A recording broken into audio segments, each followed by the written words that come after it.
Investing versus starting your own business, which is better? Now, my name is Getem Tekla. I'm a retired police sergeant, former Marine, turned seven-figure entrepreneur. And the reason why this was possible was because of digital assets. Now, that's not the point of this video. What it really comes down to is the one really common question I get, which is like, hey man, like I'm in a 9 to 5, I'm in a position kind of like how you were years ago. What should I do? Do I want to start a business? Should I just keep investing? And it's actually a really good question. And here's the reason why. They're two completely separate things. Everyone's always saying start a business, start a business, start a business, but they don't really understand the things that go on behind the business. All they see is the glamorous things that happen. And it's kind of like being in law enforcement in the military. People see like, oh man, it seems like a great career, and you don't realize there's a lot of bad stuff going on behind the scenes, right? So when it comes down to starting a business, the way you want to think about it is you're almost starting a family. And the reason why is because a lot of people are reliant upon you for their income. Think about it this way. Literally, I'm actually outside of the country right now working remotely, and I have one of my team members literally in the background right there, jump roping. So I don't have any kids, but it's like the closest you have. You know why? Because a lot of the times their livelihood is relying on you because they're investing into you, into your company, as much as you're investing into them. And that's one of the lopsided relationships most people don't realize when it comes down to business.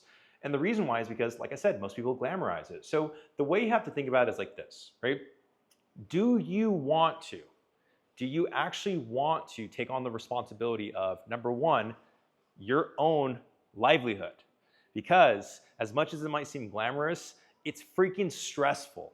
It happens to be stressful. Because when things break, there's no one to go to. There's no boss to talk to anymore. When you actually need help with something, guess what? It's on you. And the rule of thumb is you can't even blame anybody else, right? And you don't want to. It's a leadership thing versus being a manager, where the rule of thumb is, your grandma probably said this, if you point at somebody, there's usually 3 fingers pointing right back at you, right? So from my perspective, when it comes down to it in deciding, hey, do I want to invest versus do I want to start a business? It comes down to a few different things. Number one, how much time do you have, right? Because it takes a lot of time. There's a lot of side hustles you can do on the side to actually get the skills of, specific aspects of business. They're not like real businesses in the sense of, you really have to focus on sales, marketing, client acquisition, HR, finances, like your company direction, all those different things, but it gets your feet wet. So how much time do you actually have to dedicate to starting a business? And if it's gonna be like, hey, you know what? I have a full family, I work 80 hours a week like I used to do, sometimes it's kind of hard. Now, with that being said, it comes down to your stress tolerance too. Because the biggest thing, I say like the biggest thing that people don't realize in business is it's freaking stressful. And I said this at the beginning of it. And again, guys, just in case you didn't know, if you like this video, make sure you hit the like button and subscribe because I'm gonna be focusing on investments, business, what to do, like if you're in that type of position, just to make sure you're successful. So with that, the thing you have to think about is this, okay? You have to have high stress tolerance because things happen in threes. It's never just, hey, this is not working out, like we have this problem. No. It's multiple things. Like our acquisition funnel's not working. This person quits. This person stole from you. And you're just like, man, can I catch a break? So think about the problems you have in personal life, and not to complain, but like problems you have exemplified because now it's your livelihood. You're talking about your family and all your other employees or team members' families.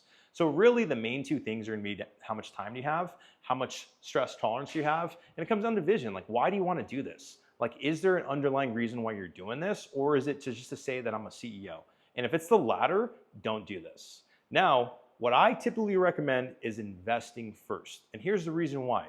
For me, man, I started multiple businesses. I messed up. I guess in hindsight, it was good experience. But really, when I think about it, I would have just really doubled down on investing to get faster, to get like the velocity of money happening faster. And then from there, what I would have done was actually start a business and go all in.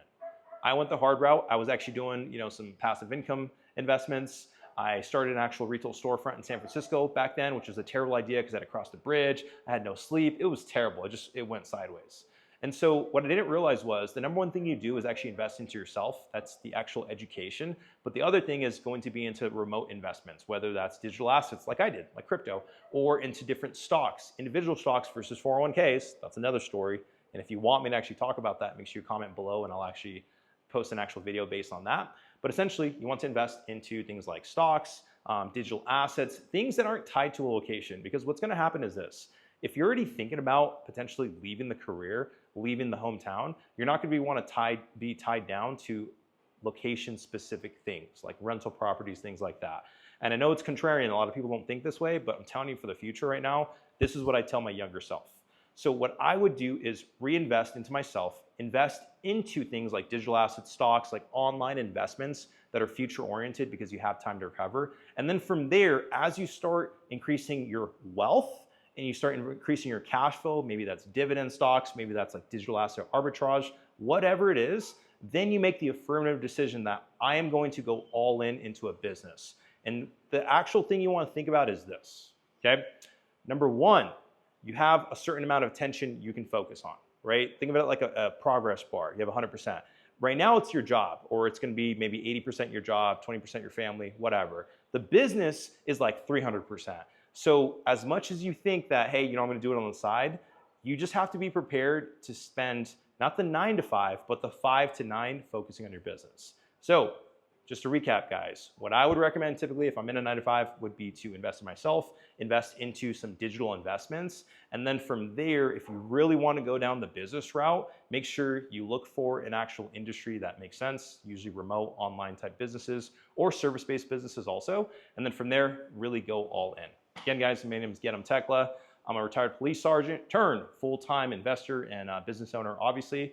If you like this, make sure you hit the like and subscribe button, and I'm going to get you guys some more content pretty soon.